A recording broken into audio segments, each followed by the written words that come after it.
Assalamualaikum dan selamat sejahtera semua. Bertemu kembali kita pada kelas Matematik Tingkatan 5 pada jam 11.30 sehingga 12.30 tengah hari. Okey, sila check in. Pada minggu-minggu lepas kita telah belajar tentang ubahan. Ingat tak, cikgu cakap ada 3 jenis ubahan.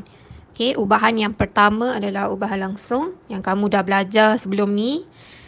Yang kedua, pada hari ini kita akan belajar ubahan songsang. Jadi sebelum cikgu membuat penerangan, sila salin nota di bawah. Okey, cikgu harap kamu dah siap salin sebab cikgu nak buat perbandingan antara ubahan langsung dengan ubahan songsang. Dia sangat-sangat berbeza. Jadi kamu kena pastikan yang kamu kena pasti ubahan tu berubah secara apa dulu sebelum kamu jawab soalan. Okey, kita lihat. Ada 3 kategori penyataan yang panjang. Kemudian simbol bila kita tukar jadi simbol ikan. Kemudian persamaan bila kita letak sama dengan K. Cuba lihat ubahan langsung. Kamu dah belajar sebagai contoh penyataan dia X berubah secara langsung dengan Y.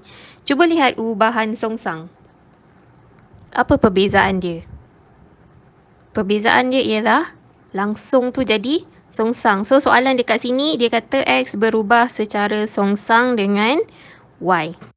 Okey, kalau dia berbeza, adakah simbolnya berbeza? Cuba lihat simbol untuk ubahan langsung. Macam biasa X, ikan, Y. Terus je. Tapi simbol untuk ubahan songsang kena ada 1 per. Cikgu ulang sekali lagi. Simbol untuk ubahan songsang kena ada 1 per. Kalau X berubah secara songsang dengan Y, simbol dia ialah X, ikan, 1 per Y. Jadi kalau simbol pun berbeza, persamaan pun berbeza. Okey. So, persamaan untuk ubahan langsung, X sama dengan K, Y. Persamaan untuk ubahan songsang, X sama dengan K juga. Tapi 1 per Y. Kalau kamu tak faham, kita akan cuba buat latihan ini. Salin Okey, untuk soalan ni kamu tukarkan pernyataan itu kepada bentuk simbol dan kepada bentuk persamaan. Kita lihat soalan contoh A. Q berubah secara songsang dengan P. So, Q ikan 1 per P. Itu adalah simbol. Dan kemudian untuk persamaan, Q sama dengan K kurungan 1 per P. Untuk soalan B, E berubah secara songsang dengan punca kuasa 2F. Simbol E, ikan 1 per punca kuasa 2F. Untuk persamaan, E sama dengan K kurungan 1 per punca kuasa 2F. Soalan 1, S berubah secara songsang dengan V. Untuk simbol S, ikan 1 per V. Untuk persamaan, S sama dengan K kurungan 1 per V. Soalan 2, M berubah secara songsang dengan N kuasa 3.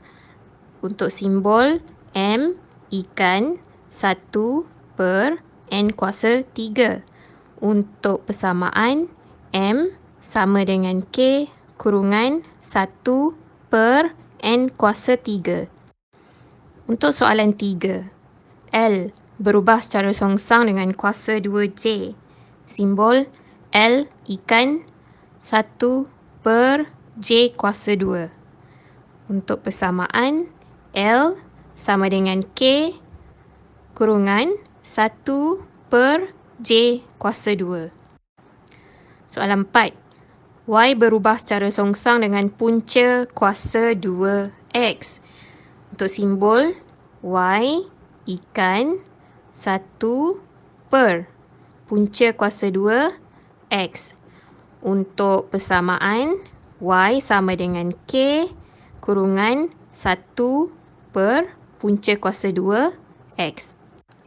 Untuk soalan 5, W berubah secara songsang dengan kuasa 3L. Simbol W, ikan 1 per L kuasa 3. Untuk persamaan, W sama dengan K kurungan 1 per L kuasa 3.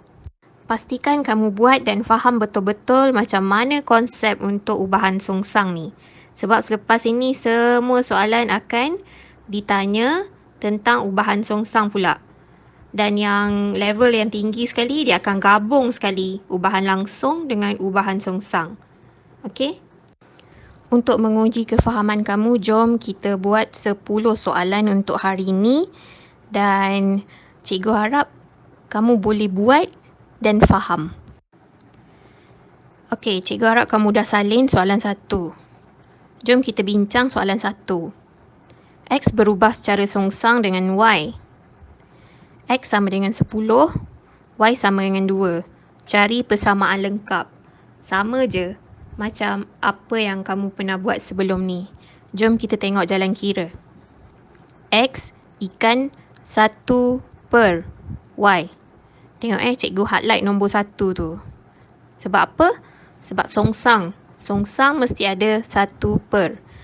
So, langkah seterusnya X sama dengan K kurungan 1 per Y. Diberi X 10. Okey, 10 sama dengan K kurungan 1 per Y berapa?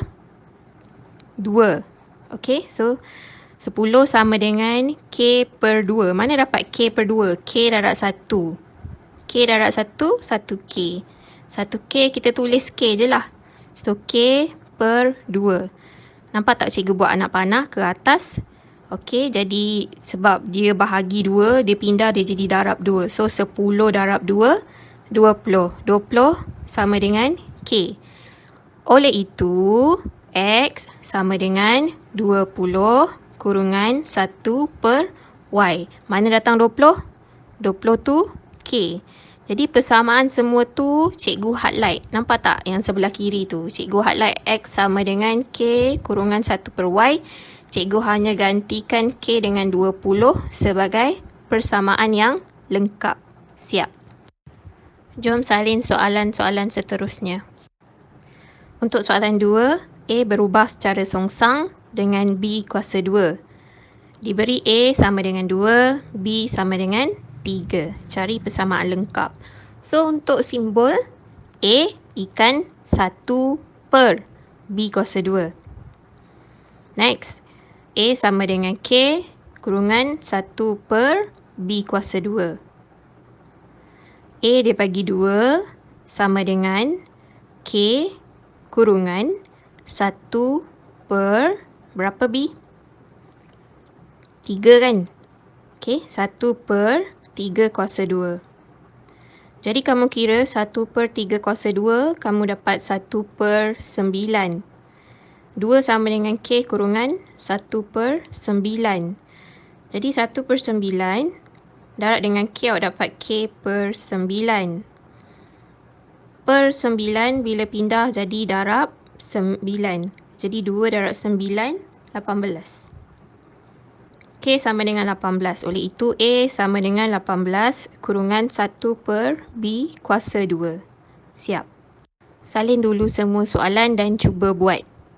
Okey, cikgu akan bagi jawapan nanti. Akan bagi juga, tapi sila buat dulu. Untuk soalan 3, Y berubah secara songsang dengan punca kuasa 2X. Y sama dengan 5, X sama dengan 81. Cari persamaan lengkap. Untuk simbol Y ikan 1 per punca kuasa 2 X. Jadi persamaan Y sama dengan K kurungan 1 per punca kuasa 2 X. Y masukkan 5 sama dengan K kurungan 1 per punca kuasa 2. X dibagi berapa? 81. Jadi kamu tekan punca kuasa 2 81 sama dengan 9. Jawapan dalam kurungan ialah 1 per 9. Jadi 1 per 9 darab K dapat K per 9. 5 sama dengan K per 9. 9 naik atas jadi darab. 5 darab 9 dapat 45. So K sama dengan 45. Oleh itu Y sama dengan 45 kurungan 1 per punca kuasa 2 X.